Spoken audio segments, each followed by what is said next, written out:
ఈ particular question మనకి APPSC group 2 mains 2025లో వచ్చింది. సో చాలామంది ఏంటంటే ఇలాంటి అసెషన్ రీజన్ బేస్డ్ క్వశ్చన్స్ అయితే తప్పు చేశారు. ఫస్ట్ ఆఫ్ ఆల్ మీకు ఎకానమీ అంటే బేసిక్స్ మీద ఫుల్ పట్టు ఉండాలి. కాన్సెప్చువల్ క్లారిటీ మీద గ్రిప్ ఉంటే మీరు ఎలాంటి క్వశ్చన్ అయినా సరే ఈజీగా అర్థం చేసుకోగలరు. అడిగిన డిమాండ్ ఆఫ్ ద క్వశ్చన్ బట్టి మీరు రైట్ ఆన్సర్ని అప్రోచ్ అవ్వగలరు. ఇక్కడ చూసుకుంటే మెయిన్ కీవర్డ్స్ మనకి ఏంటి, రియల్ జీడిపి మీద ఇచ్చారు, వాస్తవ జీడిపి మీద ఇచ్చారు. అలాగే ఏవైతే ప్రపంచంలో ఉన్న సవాళ్ళు ఉన్నాయో, ప్రపంచ మరియు బాహ్య సవాళ్ళు, సో దాని మీద బేస్ చేసుకొని మనకు క్వశ్చన్ అయితే అడిగారు.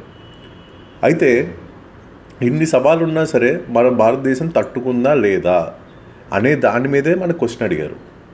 ఓకే, ఇప్పుడు ఎంత పర్సంటేజ్ పెరిగిందనే దాని మీద మీరు ఫోకస్ చేశారనుకోండి, అక్కడ demand of the question, context of the question అయితే మీకు మిస్ అవుతుంది.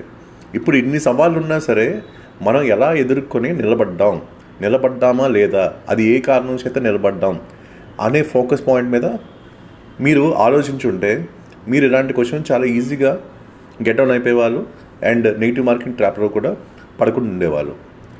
అంటే ఇక్కడ ఏంటి, మనం లాజికల్ థింకింగ్ కూడా యూజ్ చేయమని ఇండైరెక్ట్గా చెప్తున్నారు.